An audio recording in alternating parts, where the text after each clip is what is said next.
एक वॉर तो जो बॉर्डर पर लड़ी जा रही थी, वॉर जैसी परिस्थितियां इनफैक्ट, और दूसरी तरफ एक इंफॉर्मेशन वॉर भी चल रहा था साथ में।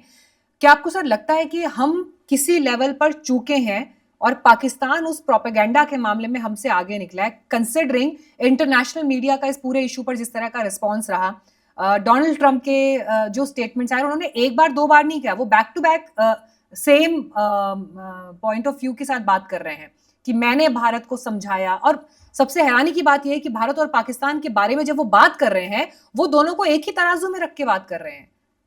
इंडिया एंड पाकिस्तान वही बोथ हैव ग्रेट लीडरशिप्स, ये स्टेटमेंट अगर वो दे रहे हैं तो आपने प्रधानमंत्री नरेंद्र मोदी और शहबाज शरीफ को एक एक पायदान पर रख दिया। ये इंडिया के लिए चिंता की मीनाक्षी बात होनी चाहिए। मीनाक्षी जी बिल्कुल सही है, मैं आपसे बिल्कुल सहमत हूँ इस मामले में। पाकिस्तान प्रोपेगेंडा में हमेशा हमसे आगे रहा है, क्योंकि वो उसको झूठ पैडल करना होता है, और झूठ पैडल करना जो है वो टाइम के साथ नंगा हो जाता है। आज 71 वॉर उसने चाहे अपने लोगों को कहा कि हम जीत गए हैं, आज सारी दुनिया जानती है कि 93,000 लोग सरेंडर किए थे। तो इसी तरह यहाँ भी हमारी जो डीजीएमओ की कॉन्फ्रेंस थी, उन्होंने सैटेलाइट एविडेंस दी सारी, कहाँ कहाँ हमने हिट किया है। पाकिस्तान एविडेंस पे बात नहीं कर रहा। हाँ, उन्होंने प्रोपेगेंडा पहले दिन ही स्टार्ट कर दिया। लेकिन यस, जो आपने कहा, Trump was very unfair to India. You can't compare an aggressor with a victim. Pakistan is aggressor. It is peddling terrorism in India. It is following a policy of bleed India by 1,000 cuts. तो पाकिस्तान जिहाद कहता है, हमारा M है हमारी army का। तो अगर ये मोटो है तो आप उसको, और जो टेररिज्म का विक्टिम है, इनोसेंट लोग मारे गए, आप कैसे कंपेयर कर सकते हो? और नरेंद्र मोदी जी का कोई कंपैरिजन है उनके शहबाज शरीफ के साथ? It is stupid. इसीलिए I think Indian leadership is snubbing now mister Trump. यहाँ मैं आज ही अभी देख रहा था जयशंकर जी का स्टेटमेंट कि हमारा ट्रेड से कोई डिस्कशन नहीं हुआ।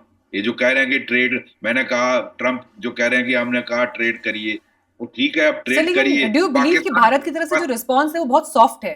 नहीं, आई थिंक इंडिया आज वो वाला इंडिया नहीं है, सॉफ्ट वाला। आई डोंट थिंक इंडिया आज आज हमारे फॉरेन मिनिस्टर या नरेंद्र मोदी जी कुछ इसमें नहीं नहीं, सॉफ्ट हिचकिचाते हैं मेरा कहने का बोलने। मतलब डोनाल्ड ट्रंप जो स्टेटमेंट्स दे रहे हैं एक के बाद एक, उसको काउंटर करने के लिए जो अभी तक जवाब आए हैं वो उतने स्ट्रांगली और उतने अग्रेसिवली नहीं आए हैं।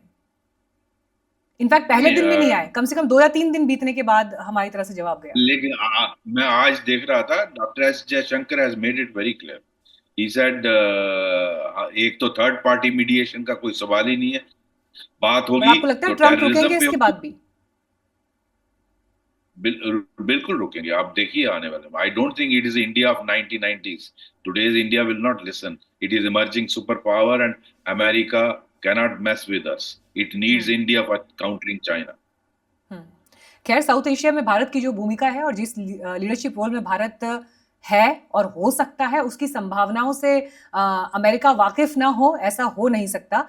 इसलिए डोनाल्ड ट्रंप के जो स्टेटमेंट्स हैं, काफी हद तक जो लोग उनके साथ काम करते हैं उन्हें भी नहीं पता होता कि राष्ट्रपति कब कहां पर क्या बोल देंगे। इस बात से भी इनकार नहीं किया जा सकता।